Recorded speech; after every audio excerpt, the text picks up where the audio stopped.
Welcome to the Spanish Chat Show with Julie Jahde Pospishil. Are you ready for some adventures with Julie? Welcome, bienvenidos to our guests from the 21 different Spanish-speaking countries.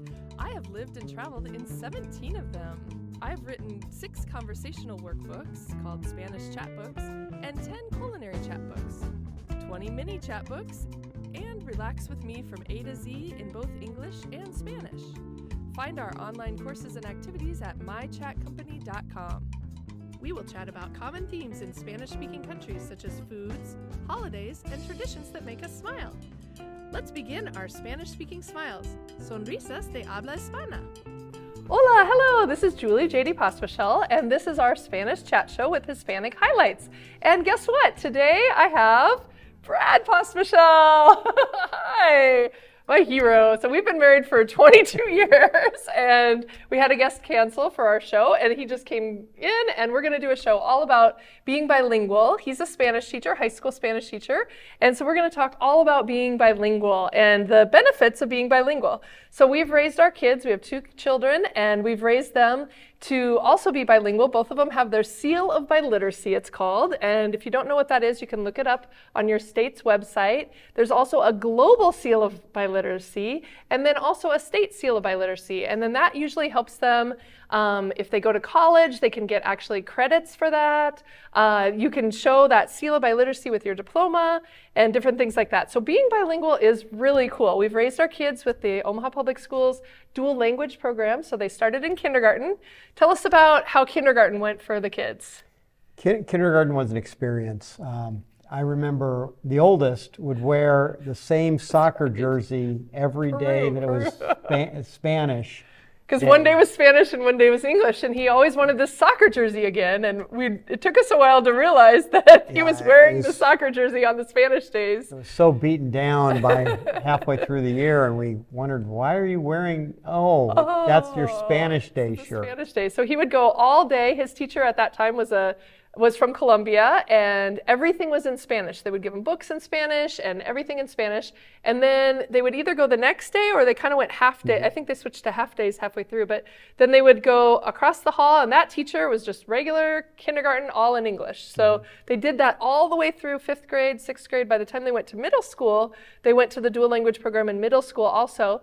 And that one, they got to do science all in Spanish. He did advanced algebra in Spanish with a teacher from Cuba. There was all sorts of things that they could do in Spanish. They could do art in Spanish. So they were supposed to have about half their day in Spanish. And then they had like Spanish language arts, which was like English. They would have English and then they would have also Spanish, but that wasn't just like a Spanish class, like a high school Spanish. They would do language arts in Spanish. So reading and writing and all sorts of things. So we were truly lucky. A lot of Spanish teachers, their kids rebel and don't want to learn That's true. Another language. So we were lucky that the school system kind of helped us educate our children. And they had teachers from all sorts of different countries. They had lots of countries represented, then lots of students and families were represented with different countries. The school was also an international global studies school, so we got to do lots of things with different countries that way too. So they grew up in knowing a lot of different flags. We've also traveled to a lot of countries too with the kids. Tell many. Let's see, we've gone to Costa Rica. We had educator visas and got to go to Cuba. We've been Morocco and Spain, and shout out to all our friends in these places. And Puerto Rico, we're headed there. So we as a couple have also traveled extensively to South America. 17 different Spanish-speaking countries, and there's 21 of them. So I've been to 15 of them. And you've been to 15. So one time we had plane tickets into Lima, Peru, and then coming and shout out to our friends in Lima, and then out of Buenos Aires in Argentina. And so 7 weeks later. And so we just traveled all around. We went to Ecuador, shout out there to the school, and in Guayaquil. And remember, we stayed so long in Lima because we were having so much fun with everybody. And then we finally said, wait a minute, we have 7 weeks. It was like a week later and we're still in Lima, and it was so great. We also had no reservations. No. And when we got back, Julie said that's the last time she wants to travel that way. I didn't want to spend all my time making reservations. kind of used to traveling that way. So it was fun though. We went It to is Machu fun. Picchu, we went to the Cataratas de Iguazu, the Iguazu Falls, kind of went all over. So one advantage of being bilingual is traveling. That's a huge advantage. And I have 8 different ones that I found on, I think it was the Department of Education website. But it was, so like easy to travel. Family, you can talk to different family members or friends, or we have friends that are kind of like family right now. Also, it's fun. It's really fun to go around the countries because you can find the little restaurants, you can find the fun things to do that maybe some other tourists might not be able to if they're on a bus only speaking English, which is okay too. I think you get treated a little differently if you at least try the language and you're putting yourself out there as wanting to learn. People treat you a little differently, and you get sort of like the insider's Yeah, it's always really fun. Remember we went in Cuba, and there was a guy that raises these little tiny the smallest hummingbirds, and we got to go to his backyard. I don't think we would have gotten to do any of those things if we didn't speak the language too. So you also can learn additional languages. So once you have, I studied German from 7th grade to 12th grade, and then went to Berlin for part of high school, and then so learning Spanish kind of came along. I celebrated my 21st birthday doing college semester abroad in San Sebastián in Spain. And so that's learning that next language wasn't as difficult, I don't think. And then also I do sign language too. And then when I go to the countries, like in the Kuna Islands, I like to learn a little bit of the indigenous languages too. Well, you're really gifted with languages. I like remember in the languages. Kuna Islands, you were speaking complete sentences in Kuna with the natives after 24 hours, and they were just impressed that you could just pick up a language like that. My background's a little different. I did 4 years of high school Spanish and struggled with it, and then it wasn't until I thought about becoming a Spanish teacher and lived in Querétaro, Mexico for a summer, and lived with a family that only spoke Spanish, but with my background in that sort of kind of got me over the hump. A lot of people claim that you really learn the language when you dream in the language. And so one of the things we would always talk about during those classes is, did you have a dream in Spanish? And people would say, oh, I finally had my dream in Spanish. And that's when you know and then you're kind of on that kind of gets you over the hump. So that's kind of how you really can tell is, and I typically now just have dreams at the beginning of the school year, and or when we travel. Yeah, so academic advantages too, that's one of the things in here, and cultural exchanges. So we've also hosted people from different Spanish-speaking countries and other countries also, such as Japan and China, and it's just been really fun to have different cultures and learn all the amazing things, just like on this show where we've learned from all different cultures and things too. And then a big part of being bilingual, and one of the main reasons we wanted our children to be bilingual, is cognitive development and cognitive skills, because really they can like switch their brains, they can understand. It shows many times standardized testing is even better. Great switching even their English skills and vocabulary, understanding, because you're kind of understanding in 2 different languages. The research shows that you can have a better time even sometimes focusing, remembering, making decisions, thinking, and doing learning, because you're already learning in that other language too. So, yeah. Yeah, I don't quite have the sign language background Julie has, but today we were practicing some songs in Spanish, and I was giving them a couple pointers with gestures to kind of help them remember the song. So. Yeah, so that I did my master's thesis on using sign language with Spanish at the same time to kind of teach together some conceptual sign language. And I think what really helps is it gives it something to link to. So white is blanco, and so it kind of like, these are the white ruffles that they used to wear. The men used to have white ruffles on their shirts, and so that kind of ties it. And then you can kind of remember, so instead of like blah, blah, what did I just say? It's blanco is the white. So that's kind of cool too. So it can help you be more successful in school, help you be social too, lots of different social opportunities. We have been very lucky. We've met a lot of people primarily because we know the 2 languages, and sometimes I wonder what it would be like if it was only the one language, because some of the people and the places we've met, it's really expanded the the friend group that we've had over the years, just Yeah. because we know more than one language. Yeah, I think that's definitely been, I mean, we even have a game in Life that we brought back from Colombia that's all in Spanish. And we set our controllers in Spanish. So when people come over, sometimes they're like, wait, what? but it's other ways to practice. Food is another great thing. Oh, yeah. We've been so lucky to meet a lot of good cooks over the years and good chefs. Yeah, and we've try been new really recipes. trying new things. It's really, that's another real blessing. And some things that we make, paella, the rice from Spain, the yellow rice. We make gallo pinto, beans and rice. We make quesadillas, tostadas. That's for the family, yeah. Yeah, these are just some things that are already part of our quinoa. Quinoa. So we have some books. My cooking chat books have some of those in there too. So, but yeah, we have lots of different recipes.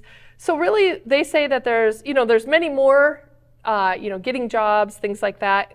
Sometimes I got paid more when I had a job and I was bilingual, and I got paid more per hour. So there's things like that too. So the 8 advantages are social, easy travel, family, it's fun, additional languages, academic advantages, cultural exchange, and cognitive skills. So we kind of talked about all of those at once, but they all kind of overlap into that. It's just the advantages of being bilingual are it's a lot. It's amazing. So, and I know Puerto Rico is English and Spanish bilingual. When we were talking about Paraguay, they are Guarani and Spanish bilingual. So everything is bilingual, which is kind of cool too. So there's actually more bilingual or trilingual people than there are monolingual people in this world, actually. Wow, yeah, that's cool. It says that about 2/3 of adults in the world speak 2 languages. In today's global society, that does have like lots of different advantages to be bilingual, biliterate, have your seal of biliteracy, things like that too. So it's pretty amazing. Anything else about being bilingual, or that's about it? I would highly recommend, dual language programs. I would recommend any other programs, or, there's a lot of things online, ways to learn, even just watching these videos. And it takes work, but it's worth it. Yeah. I mean, even if you know a little bit, you just keep working on it. And people say, oh, it's been a while since I've picked it up. You never completely forget it. It might go down a little bit, but you still know more than kind of like riding a bike. It can come back. Like riding to a bike. It comes back, and sort of the situations kind of help determine it, how quick it can come back. But I say it's kind of like exercise too. The more you're putting into it, the more you're doing it often, the better you will get at it, and the healthier you will be, basically. But the better your Spanish will get too. So, yeah, it's any other advice that you give your students when they're learning Spanish? Just be willing to make mistakes. That's probably one of the more important things. It's not going to be perfect. You're going to make mistakes. I make mistakes. Julie makes mistakes. Not many, but we all make mistakes. Every day, all the time. It's good to just try, and that's how you get better. And people are generally patient with you, and they appreciate that you're trying to learn their language. It's a respect. There's a respect issue that goes on with that. So. Yeah, I think so too. I think it's, even if you can just greet people and say hi, say que tengo un buen día, have a nice day, things like that. So even a few phrases can go a long ways too. Yeah, I've backpacked all over Europe, and I made sure that I always knew at least a few phrases just to be respectful that I'm in their country, and I still remember some of these phrases like thank you and please, and just. Again, it's a sign of respect to know something about the language, because as a guest in the country, it's helpful to do that. But it's also a good way to sort of make friends with other people quickly. If you know just some Spanish or some whatever language it is, it's an instant connection you have with that person, and they kind of are at times kind of relieved. It's like, oh, I can talk to somebody. Or sometimes they hear our Spanish and they're like, ooh, my English is better than that. Right, exactly. Then they'll be like, oh, I'll try my English because it might be better than that Spanish or whatever's going on. And that happened to me when I was in France with French. And then they're like, oh, I'll just speak English because that French is, my English is better than that French than your French. So, yeah, well, really cool. Well, ahora vamos a hablar en Español. So, hola, soy la Maestra Julia, Julie Jahde Pospishil, y bienvenidos a nuestro programa de Hispanic Highlights, or Spanish Chatshow. Ahora tengo una visita buenísima, increíble, muy especial. Es mi esposo Hola. Brad. Y Brad es un poquito difícil de decir en español, so decimos bread, que es pan, o pan dulce, o cosas así.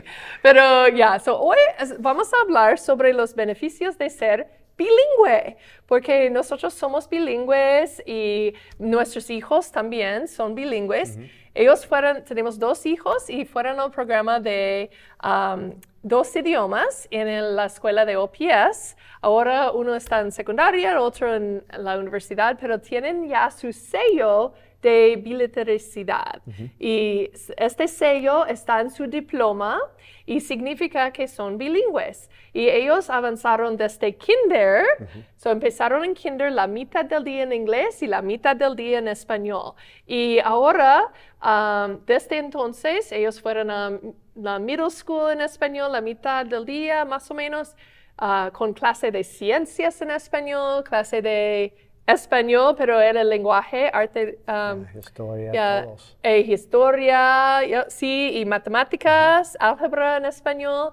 Y luego fueron en secundaria, para ellos fueron en las clases de los hispanohablantes nativos. Entonces, este sello ayuda porque también puede recibir créditos, depende de la universidad, pero puede recibir hasta 16 créditos gratis porque tienes este sello de bilingüe. Y entonces vamos a hablar sobre cómo empezaron nuestros hijos en el programa de 2 idiomas. So, kinder. Hablamos de kinder. Sí. ¿Cómo fue kinder? El otro día hablamos solamente en español y otro día hablamos en inglés. Es un poco divertido. Un día en español, un día en inglés. Y nuestro hijo, al principio, lleva su playera, su camiseta de Perú. Cada día en español. En español. Y nosotros después de unas semanas, we're like, ¿por qué estás llevando Perú tanto? Y porque cada día él estaba pensando que tiene que poner su camisa en español para su clase de español. Pero su maestra era de Colombia. De Colombia, De Colombia. So, toda la mañana o tarde, empezaron la mitad del día en español, pura español, y luego y libros en español, toda la pared en español, como en América del Sur. Y luego cruzaron solamente en solo en inglés. Yeah. Era como kinder, todo en inglés. So, mitad del día. Y fue muy bueno porque había muchos otros estudiantes de muchos países, muchos padres buenísimos y maestros buenísimos también. So, increíble. So, hay 8 beneficios de ser bilingüe. Que dice, yo creo que el sitio fue el Departamento de Educación o algo, pero los 8 son social, viaje muy fácil, familia, es divertido, aprender otros idiomas será más fácil, tiene ventajas académicas y el intercambio de culturas y las habilidades en su cerebro también. So, hay 8 situaciones que son muy buenas para ser bilingües. So, vamos a hablar de cada uno un poquito. Empezamos con social. Sí, nosotros conocemos mucha gente en español. Y es muy divertido y es una gran aventura. En el pasado nosotros fuimos a muchos países de los hispanohablantes. ¿Como cuáles países? Cuba, México. Ya tuvimos visa de educadoras para Cuba. Hay mucho. España. Sí, España. Conoces 15 países Sí. y yo conozco 17 países hispanohablantes. Estuvimos un viaje, estuvimos 7 semanas en América del Sur. Entramos en Lima, Perú. Casi quedamos porque nos gusta mucho Lima. Like una semana en Lima decimos, Hay más de Lima "Wait, en tenemos que América del salir. Sur. Ya, hola, saludos a Lima. Nuestros familia, amigos de Lima. Y luego fuimos a Lima, Cataratas de Iguazú, Ecuador, Guayaquil, Buenos Aires. Buenos Aires, Fue parrilla, muy buena. Yo me llamo Julie. So, cada lugar fue diferente y otras experiencias, pero social fue buenísimo.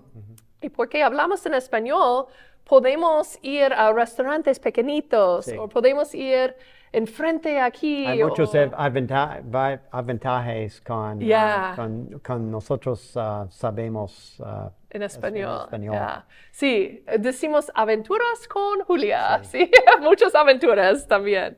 So, viajar es muy fácil, that's el segundo. Familia. Nuestras familias no hablan ni papa, ni mucho. Algunos sí, pero han aprendido. Pero normalmente también tenemos familia, primos hermanos en otros países y eso, y familia es buenísima también. So, es divertido. Sí, muy divertido. ¿Y qué dices? Brad es profesor de español de secundaria. ¿Y cómo dices a sus estudiantes qué son los beneficios de...? Hay muchos beneficios con empleo, con aventuras para viajar en el futuro. Sí. Muy bien. Y también para aprender otros idiomas, me encanta idiomas. So, yo empecé en secundaria con alemán y luego fui a la escuela secundaria en Berlín y luego estudiaba en la Universidad de San Sebastián en el País Vasco, en la universidad y para aprender español. Y también yo conozco algunas señas para los sordomudos, lengua de señas, y también un poquito de cada región, porque me encanta aprender el idioma. Cuenta de las islas Guaricuna en Panamá, cuando estuvimos allí. ¿Quieres contar o no? No. Ok. Después de 24 horas, yo estaba hablando en frases. Julia habla como un loro con los nativos en Guarán, en Cuna. Es completamente diferente y la gente dice, es increíble, ella habla en Cuna en 24 horas. Es imposible. No es normal para los turistas, pero puede tener un tour muy bueno porque los colibríes, ¿recuerdas donde fuimos en Cuba con un lugar donde había colibríes chiquititos y cosas así que normalmente no están en el tour del autobús, pero podemos, porque hablamos en español. Hay muchos ventajas. Sí, es cierto. Y también académica y cognitivo. También es muy importante para enfocar, para recordar y aprender sobre su primer idioma también. Aprender sobre inglés cuando aprendes español también. Eso está muy bien. También dicen que tienen muy buenas notas, también en los exámenes y eso también, porque pueden cambiar y aprender y conocer la empatía para otras personas también. También hay intercambios culturales. Nosotros en nuestra casa hemos tenido gente de muchos países, de Japón, China, otras culturas también. Es muy,